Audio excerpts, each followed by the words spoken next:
This is the ruthless review of the cordless WEN Track Saw. Let's go. In this video, we'll go over the features of this saw, we'll go over what I like, what I don't like, and then we'll get ruthless after we use it, of course. If you'd like to check out this saw for yourself, I put a link in the description and the pinned comment to help you find it easier. This is one of the most highly requested reviews I've had in recent months. If you have a request, drop it in the comments. This is the cordless WEN Track Saw. Out of the box, not bad. Not bad at all. Now you're gonna get the plain WEN box with this that you get with about any other tool. It's kind of unassuming, not fancy packaging, but that's probably where they're saving a little bit of money. I'm okay with that. In the box, you're gonna get two 4-amp-hour batteries, a charger, and the actual track saw. Now you have to pick up the tracks separately, and you can do that in a variety of ways. I went with the two 55-inch tracks, in other words, 110 inches worth of tracks from WEN. PowerTech also makes a set that a lot of people get. Now this saw will fit other tracks, but not all tracks. We'll talk about that as well. Before we go over the features of the saw, we'll talk about these tracks. These are well-made tracks. I can't tell any difference in the quality versus these and the Festool track or even the Milwaukee track. They're just nice. They're nicely made. So if you're worried about the quality of tracks you're gonna get with WEN, I've had zero issues with them. I've had them in the past as well. Felt stuff that's on the bottom. It helps it to keep from sliding around on your stock when you're cutting. I like it. You also get two connector bars. One goes on top, one on the bottom to join these together to get, again, a full 110 inches, or in other words, you can rip a full sheet of plywood with these two tracks. And at this price range, most of your track saws that you're getting are coming with those two 27.5-inch tracks. You have to join those together to make a full 55. Nonsense. We need full-size tracks, and that's what you get with this saw. Bonus points for that. Also included with the tracks are these end caps. Now, I don't think I've seen this before. I think every other track I purchase, you have to purchase these separately or as 3D printed products, or if you have a 3D printer, you can print them yourself. But this comes with a nice, these are nice too. They're not just jinky, cheap plastic. These are very nice. So you're gonna be able to keep those ends of your tracks protected if you transport this, or if you just store these in your shop, you just wanna keep them protected, and they are molded to fit your tracks because of those two slots there. They slide into there, keep everything locked in tight. Also keeps these tracks from moving around. Let's go over the features of this WEN saw. First, out of the box, the fit, feel, finish of the saw feels nice. It feels very much nicer than the price you're paying for this. Construction-wise, what I immediately noticed was this is all metal. This is aluminum of some type, nice metal construction. We'll see if there's any deflection in there when we make our cuts, make sure it's cutting square. Now, one thing I did notice though, it almost looks like overspray here, but I think that's actually aluminum that didn't get covered with paint. So if that matters to you, probably not, but some people it may. Now, there's a little bit of finishing issues there with the metal. I would assume this would get scratched up pretty easily. You do have onboard tool storage there. This is going to let you change out the blade, etc. with this. And speaking of the blade, it looks nice. It is labeled soft and hardwood blade. It is a finer tooth blade. Most of these saws come with a less fine tooth blade. This is 48 teeth, so I like to see that. I'm curious to see how this will cut. What you don't get here is a riving knife or any other anti-kickback anything on this. Now, that's something I wish they would have added, is at least a riving knife to keep your boards or wood from getting pinched in the cuts. I think that's almost a must-have on a track saw. Kind of disappointed it's not here. Now it does have a few positions here with a flip switch. This is for the blade to be changed. You can push that button down. When you plunge the saw, you can push that button. It'll lock the arbor in place so that you will have access to the arbor bolt. There's also this mode selector switch. When it's here with the like half blade plus a blade, that's the blade change position. You're gonna lock it there, and then you can change the blade.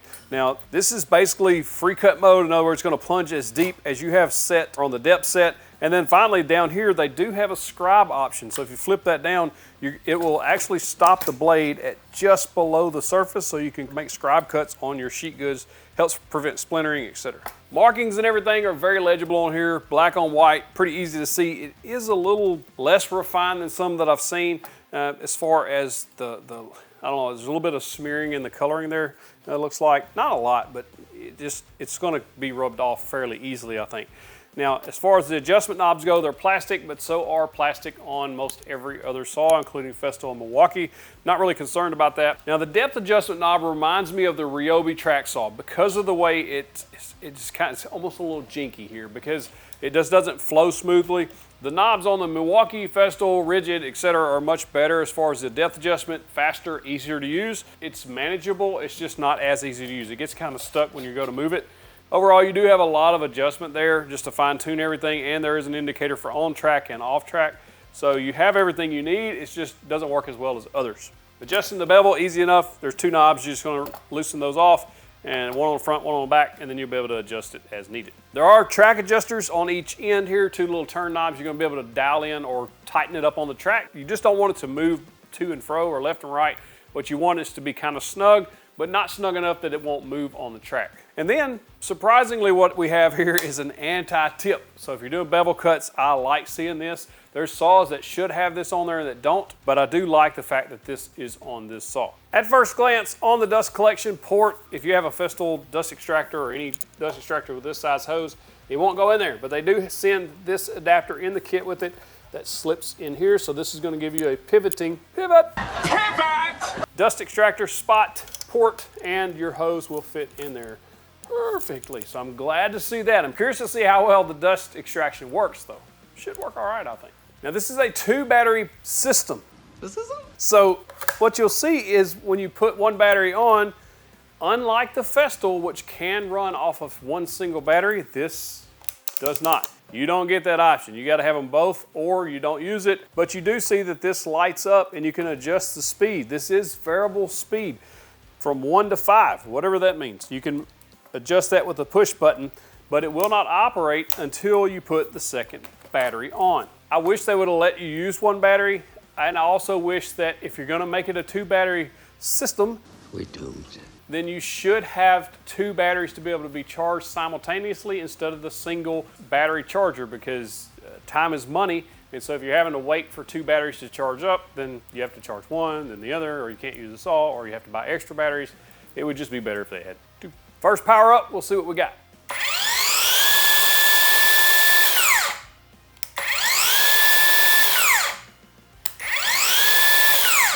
Sounds powerful, we'll see. I mean, we got 2 20-volt batteries on there. It should produce plenty of power. The battery life, I'm not sure about.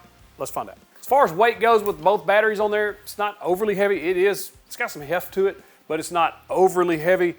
You're not carrying this around much anyway. It's living on the track, so shouldn't be too big of an issue. One thing is great is not all track saws come with this, is it does have an indicator there that you can use this off track. In other words, you can use it as a standard circular saw with that indicator right there. Milwaukee has this. Don't think Festool has this, or matter of fact, I don't know that any of the other ones have it that I've tested anyway. First thing I want to do is test out this scoring feature just to check it out, see how well it works on regular plywood, sanded plywood like you would buy at your home store. Cutting with a saw, plywood worked really well. Good clean cuts, no problems with power. The blade they send with this is really good. This is probably one of the cleaner cuts on plywood that I've seen on budget-friendly track saws. This is really good, clean cut. I like that. Now when I went to the thicker wood, this is about 1 7/8 inch piece of walnut. The first cut, it wasn't square. So I was like, maybe it's something I did wrong. Checked the square on the saw, it was square. And then I cut again, and I tried to make sure not to put too much deflection or left or right pressure. Try to keep it good and straight. And it was better, but wasn't perfectly square. There's a couple of spots there. At the top, you can see a little light coming through the square. And as far as cut depth goes, it did fine on the square cut, but on the 45-degree cut, it just didn't cut all the way through. And it wasn't 45 degrees. I set it on 45, run it through there, and you can see it's just not accurate for thick cuts. Give it her all she's got, Captain. All she's got, is it good enough? She died right there. Let's talk about what I like, what I don't like, and then we'll get ruthless with it. What I like, standard tracks for the most part. You can interchange these. However, when I put this saw on the Festool track, it won't slide. It's too tight for some reason, but it works perfectly fine on the Milwaukee. I've also heard people use this saw with PowerTech tracks, so I guess it just depends on what track, but it will set down or ride on the same guide rails supposed to anyway. Festool just didn't work out for me. I also like that you can use standard accessories. Like my favorite accessory for the track saw, this TSO guide rail square. I love this thing. I use it all the time. It fits perfectly on the WEN tracks. You're not gonna have any issues there. Also, standard track clamps will work. Festool track clamps work. I've got a Masca one that works. I like the fact that we got basically a mode setting here where we can do scoring cuts as well as through cuts with just a flip of the switch here on the saw. I also like that my Festool hose dust extraction connects perfectly right here to this saw. No issues there. I love how clean this saw cuts on plywood. I think this is the saw to buy if all you want to do is break down sheet goods for plywood, MDF, etc., and you want good clean cuts. This is the best saw that I've used on those at this price point. Now the Festool in Milwaukee do just as good as this actually, but not at this price point. So that's what's key here, price and the good clean cuts you get. How many times am I gonna say clean? A lot. It works good for plywood. I like that we got variable speed, push button, it works okay. It's digital. I like that there's an indicator there, tell me where I'm at, works fine.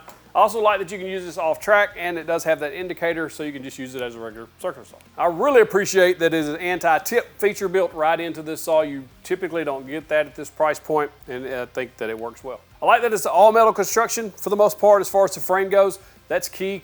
The Ryobi track saw had a lot of plastic parts, especially the base and stuff. I didn't care for that. Thought it had too much deflection. This has some deflection. We'll talk about it in a minute. I also like the fact that you get a 55-inch track with this, because most others in this price point or even above this price point are sending you two 29.5-inch tracks that you have to put together to make 55 inches. These should be standard. This is, you get across a 4-foot sheet of plywood with this, and if you marry these together with another track, you get a full 8-foot sheet of cut. This should be standard in every track saw on the market. I also like that the tracks are well made. They're good tracks. They have a nice grippy bottom. Not as grippy as Festool or Milwaukee, but they still work very well. They don't slip and slide on plywood, which is really all you care about. Another thing I like, WEN put a decent blade on here, especially for plywood. High tooth count, and it's a decent blade. It doesn't tear out, it doesn't cause burning. So the good on WEN for putting a decent blade on a plunge saw. That's not always the case, even in higher end saws. What I don't like, before we get to the ruthless part, what I don't care for is it does have deflection in it. So if you put too much pressure left or right, it will throw your cut off, as seen when I was cutting the thicker hardwoods. I don't think you're gonna see a major difference or a problem there with plywood, because it doesn't take as much pressure to push it through that plywood cut as it does the thicker hardwoods. And that's another thing I don't like. This is an underpowered saw, but it is a budget saw, so you have to kind of give some trade-offs there. I did see quite a bit of dragging on the motor when I was making that 1 7/8 cut. When you went to 45, it didn't like that at all. It was really struggling to make that cut. Matter of fact, it drained one of the batteries through that cut. I also don't like how the depth stop worked, as touched on earlier. When it's in the lowest position, it's kind of hard to get in there, loosen it, and then move it. It's just, like right now, I'm literally struggling with that. Not even infomercial light. It just doesn't work right. That could be improved. It works okay as far as the depth of the cut. Also notice whenever you put it in a position where you want to keep it, you tighten it down, it slips really easily. It's not locking in like it should. I like that Milwaukee, Festool, Rigid, they all have detents, so that it basically has teeth there that locks it in. This doesn't. It's just a slide, and it will move on you. It did move on me on one of the cuts. I was kind of taken aback by it. Before we get to the ruthless part of this review, you got to check out my website, 731woodworks.com/store. We got easy to follow build plans to help you make awesome projects. And if you use the code WEN2024, I'll give you 20% off any order. Go check us out. Now let's get ruthless on this. Number one, I don't care for the 2-battery system. If they're gonna run that, it should be much like the Festool, where I can run this with 1 battery. I tried the battery on top, wouldn't work. Tried the battery on bottom, wouldn't work. You have to put both batteries on there to make this work.